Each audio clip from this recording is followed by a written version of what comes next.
di Indonesia ada sundel bolong, di Thailand ada kisah hantu kening bolong.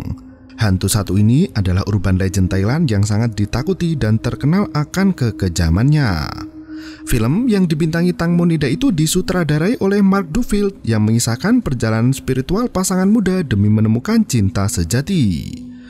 Mereka harus berurusan dengan hantu kening bolong yang minta direparasi keningnya. Dan berikut ceritanya. Nenek Marasri berbicara di depan kamera membenarkan kisah legenda Menak yang sangat tragis. Ia percaya jika hantu Menak masih mengembara di dunia untuk menemukan cinta sejati, Bima. Dan film pun dimulai. Mak di masa kini terbangun karena kehausan di tengah malam. Ia beranjak dari tempat tidur dan bergegas membuka kulkas untuk menenggak air dingin.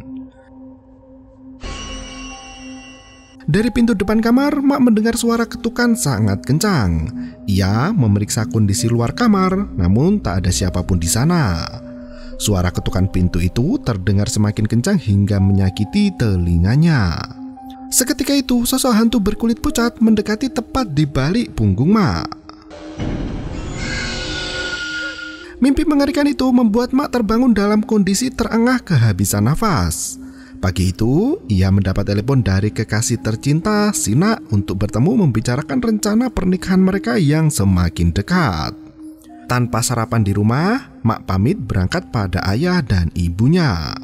Ia tampak menunggu di jembatan penyeberangan untuk bertemu dengan kekasih hati. Nak langsung mencium Mak begitu mereka bertemu meski berada di pinggir jalan. Mereka berjalan kaki menuju restoran untuk makan bersama sebelum bekerja. Sambil sarapan, Mak menceritakan mimpi buruknya di mana hantu wanita bermulut hitam beberapa kali menampakkan diri. Nak cukup skeptis dengan hal supranatural dan tidak menghiraukan cerita mimpi Nak. Mereka membicarakan iklan rumah dijual yang ada di koran dengan harga terjangkau. Rumah dengan 2 kamar di desa Prakanong itu sangat ideal untuk pasangan yang baru saja menikah. Dengan harga 300.000 baht atau setara 132 juta, Nak dan Mak memantapkan diri untuk membeli rumah itu. Selesai sarapan, mereka bergegas pergi ke agen real estate yang mengiklankan rumah tersebut. Kantor real estate yang dituju berada di gedung tua dan tampak tak terawat. Sesampainya di kantor penjual rumah, berbagai macam jimat dan mantra tampak menempel di seluruh dinding kantor itu. Pak Angel langsung menyambut kedatangan mereka berdua dan menyerahkan kunci rumah Prakanong agar bisa disurvei hari itu juga. Melihat banyak mantra yang menempel di atap dan dinding, Mak sampai bertanya-tanya. Pak Angel berkata jika jimat itu sengaja dipasang sebagai pelindung dan penglaris usahanya. Nak justru tertarik melihat batu putih keramat milik Pak Angel dan memuji kecantikan batu itu.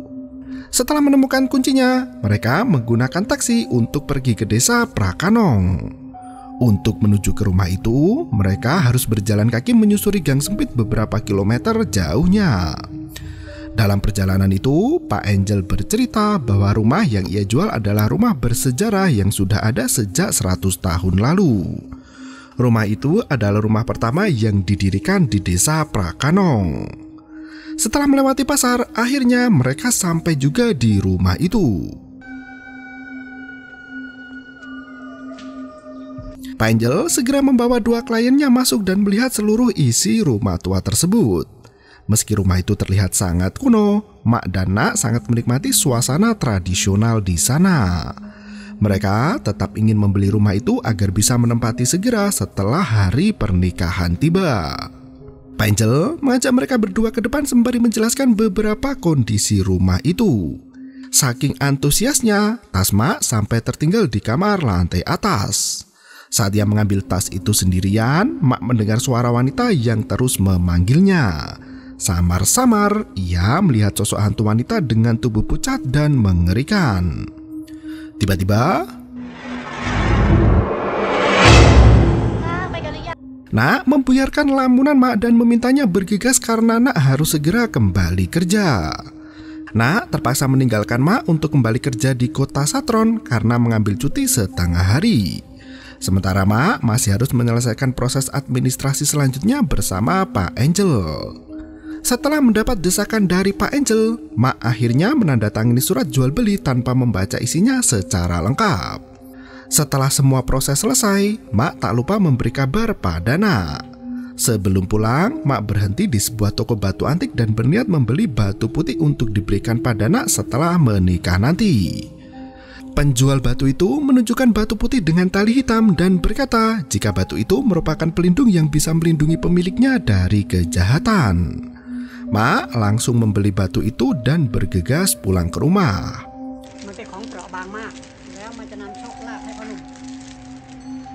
Di waktu yang sama, Nak yang masih sibuk bekerja mendapat kiriman bunga dari seseorang.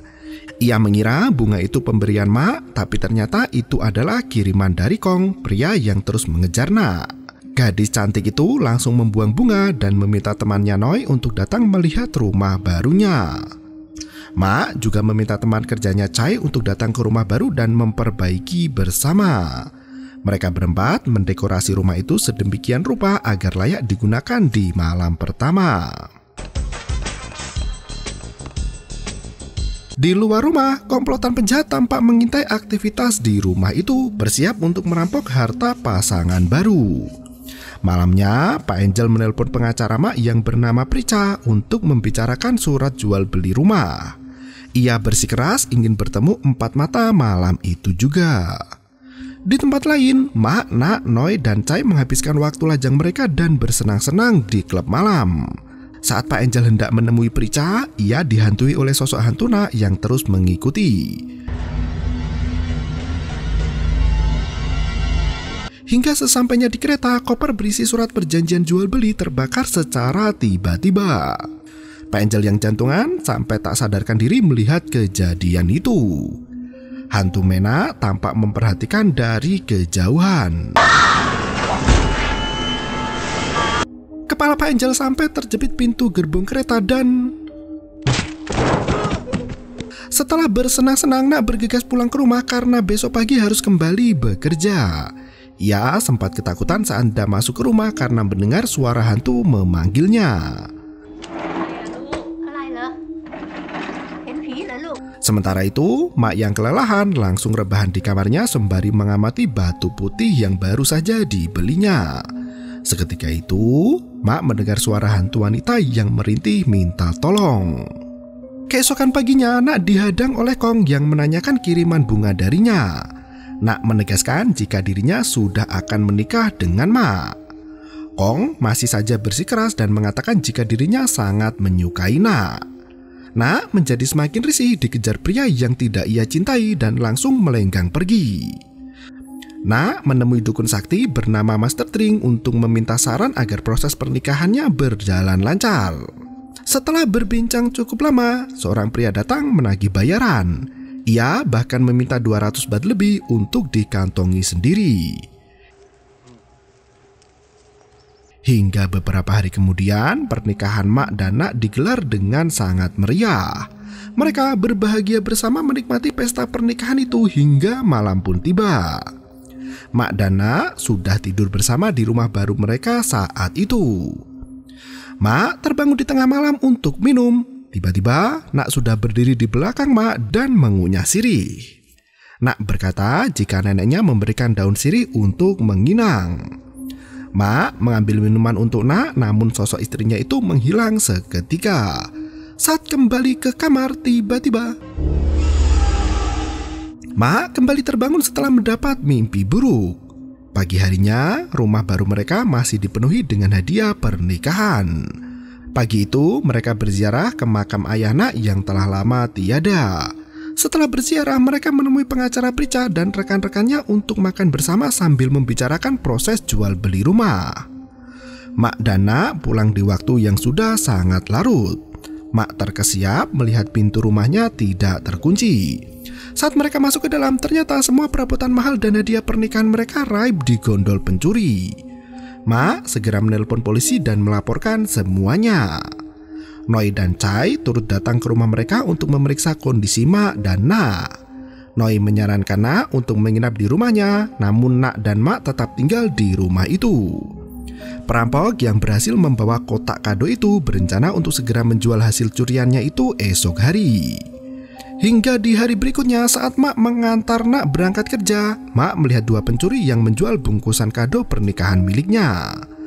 Mak mengejar dua komplotan itu hingga tubuhnya sengaja ditabrak sampai pingsan. Nak buru-buru lari ke rumah sakit setelah mendapat kabar jika Mak tertabrak mobil. Sesampainya di rumah sakit, Dr. Grit menjelaskan jika Mak kini masih koma setelah terjadi pendarahan hebat di otaknya. Dr. Grip berharap Mak lekas memberikan respon dan tersadar dari komanya. Nak menangis histeris mendengar hal tersebut mengingat usia pernikahan mereka belum genap seminggu. Saat mendampingi Mak sendirian di ruang perawatan, Nak seolah melihat Mak berkata untuk mencari jasad Mena. Nak langsung terhenyak dan memberitahu dokter jika Mak sudah sadar. Setelah diperiksa, monitor tidak menunjukkan adanya respon apapun. Nak diminta untuk kembali pulang dan beristirahat sejenak agar tidak berhalusinasi. Malamnya, Nak pulang ke rumah orang tuanya di Satron. Ia bercerita pada nenek terkait kejadian di rumah sakit di mana Mak memintanya untuk mencari Mena. Mendengar hal itu, nenek Marasri berkata jika Mena adalah hantu perempuan yang mati di usia muda. Nenek menceritakan kisah asal-usul hantu Mena yang sangat terkenal di Thailand. Pada zaman dulu kala, gadis muda bernama Mena menikahi kekasihnya Pima. Mereka berdua sangat bahagia dan menjalin hubungan suami istri dengan harmonis. Kisah cinta mereka tak bisa terpisahkan meski diterpa badai dan halang rintang menghadang. Setelah menikah, kebahagiaan mereka bertambah saat Nak mengandung seorang anak. Saat Nak hamil, Pima dipaksa ikut ke medan perang karena kondisi Thailand sedang perang hebat. Mak terpaksa meninggalkan istrinya yang tengah hamil sendirian di rumah dan meminta untuk menunggunya pulang. Peperangan yang terjadi jauh lebih lama dari dugaan awal. Mak hampir 5 bulan lamanya tidak pulang ke rumah istrinya, hingga Mena melahirkan seorang diri dibantu bidan setempat. Di waktu yang sama, Mak kelelahan berperang hingga tubuhnya dipenuhi luka dan kian hari makin parah. Untungnya, seorang biksu menemukan Mak masih hidup dan mengobatinya sampai sembuh. Mak bergegas kembali ke rumah setelah berjuang melawan kesakitannya pasca perang. Sesampainya di rumah, Nak bersama anaknya menyambut kedatangan Mak dengan sukacita. Mereka kembali hidup bersama seperti sedia kala dengan perasaan penuh kebahagiaan. Hingga di suatu ketika, Mak mulai menyadari ada yang tak beres dan banyak berubah dengan kampung halamannya itu. Semua tetangga dan teman lama yang melintas di depan rumah Pima enggan menghentikan perahunya dan mempercepat laju perahu itu. Mereka terlihat ketakutan setiap kali lewat di depan rumah Pima. Lambat laun, penduduk desa semakin tak tega melihat nasib Pima yang tampak menyedihkan. Mereka memberanikan diri untuk mengatakan yang sebenarnya jika Mak dan bayinya sudah lama mati. Pima tak terima dengan kenyataan itu dan menceritakan tuduhan warga pada istrinya. Mendengar cerita dari suaminya, hantu Mena sangat murka dan mengutuk warga desa hingga satu persatu mati secara misterius. Tak tahan dengan teror hantu Mena, semua warga desa terhuyung pergi menemui Mak di rumahnya. Mereka menyadarkan Pima terkait kenyataan yang sebenarnya dan mengajaknya melihat makam istrinya. Ditemani para biksu, Pima diperlihatkan jasad Mena yang sudah terkubur lama dan tubuhnya membusuk bersama buah hati di sampingnya. Pima shock berat mengetahui hal itu karena ternyata selama ini dirinya tinggal bersama hantu. Setelah kejadian itu, biksu kepala mengadakan ritual beberapa hari hingga arwah Mena dan anaknya bisa mati dengan tenang. Mena selalu ingin bersatu lagi dengan cinta sejatinya hingga merubahnya menjadi hantu jahat lagi kejam. Di waktu yang sama, para perampok itu kembali masuk ke rumah Mak Dana untuk mencuri barang lainnya. Seorang pencuri sempat dihantui Mena dan mengusirnya dari rumah itu. Sementara itu, pencuri yang mengendarai mobil Vantur diteror hantu Mena hingga mati. Pagi harinya, Nak kembali menjenguk Mak yang masih dalam kondisi koma. Ia bertemu dengan pengacara Prica yang mengabarkan jika Pak Angel meninggal dunia. Prica juga memberi kabar jika Pak Angel telah menjebak Mak dan Nak. Pak Angel menuliskan perjanjian kecil di surat jual beli jika dirinya bisa menaikkan harga 2 kali lipat jika Mak belum bisa melunasi uang pembelian rumah selama 1 minggu dan akan terus naik di minggu berikutnya. Prica menuturkan jika Angel hanya memiliki 1 aset rumah tua di Prakanong dan tidak pernah berniat menjual rumah itu.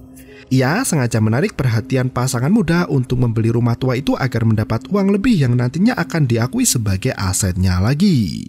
Bahkan di peta Bangkok 100 tahun lalu, rumah itu adalah satu-satunya rumah yang dibangun di desa Prakanong.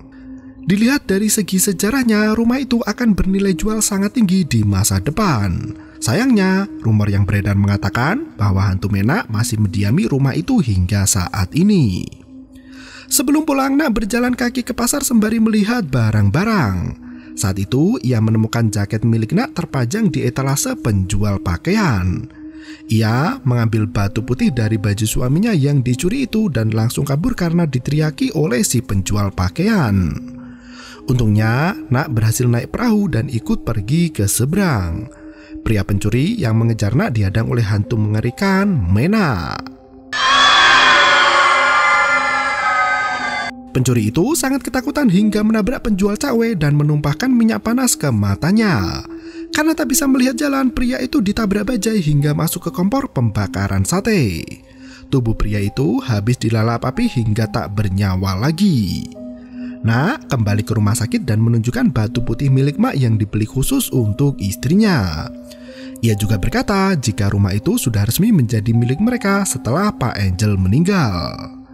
Sembari memandangi suaminya, Nak teringat masa indah saat bersekolah dulu dan berpacaran dengan Mak. Untuk membantu menyembuhkan Mak yang masih koma, Nak pergi menemui Master Tring untuk berkonsultasi. Ia menceritakan terkait hantu Menak yang diceritakan neneknya Marasri. Master Tring mengungkapkan jika biksu telah mengadakan ritual untuk membersihkan Nak dari energi jahat dan berhasil mengembalikan arwah Menak ke alam baka dengan tenang. Biksu itu mengambil sedikit bagian tulang kening Menak untuk dijadikan jimat pelindung arwah. Setelah bertahun-tahun lamanya, makam Menak telah tertutupi daun kering dan terlupakan.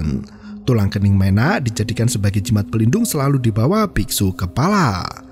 Seiring berjalannya waktu, tulang kening Menak itu berpindah tangan kian kemari hingga menghilang entah kemana. Nak menyodorkan batu putih pemberian Mak, yang ternyata batu putih itu adalah tulang kening Menak. Master Tring langsung panik seperti diserang sesuatu yang tak terlihat sampai pingsan. Nak terlihat resah menunggu kepastian dari Master Tring. Asisten Master keluar dan membujuk Nak untuk memberikan tulang itu padanya. Ia merebut tulang itu dan membawanya lari. Nak mengejar pria itu namun kehilangan jejak ketika masuk ke dalam pasar. Pria itu langsung menelpon kolektor untuk menjual tulang Menak yang berharga sangat tinggi. Saat ia berjalan menyusuri pasar, hantu Menak mulai menampakkan diri dengan kening bolong untuk menerornya.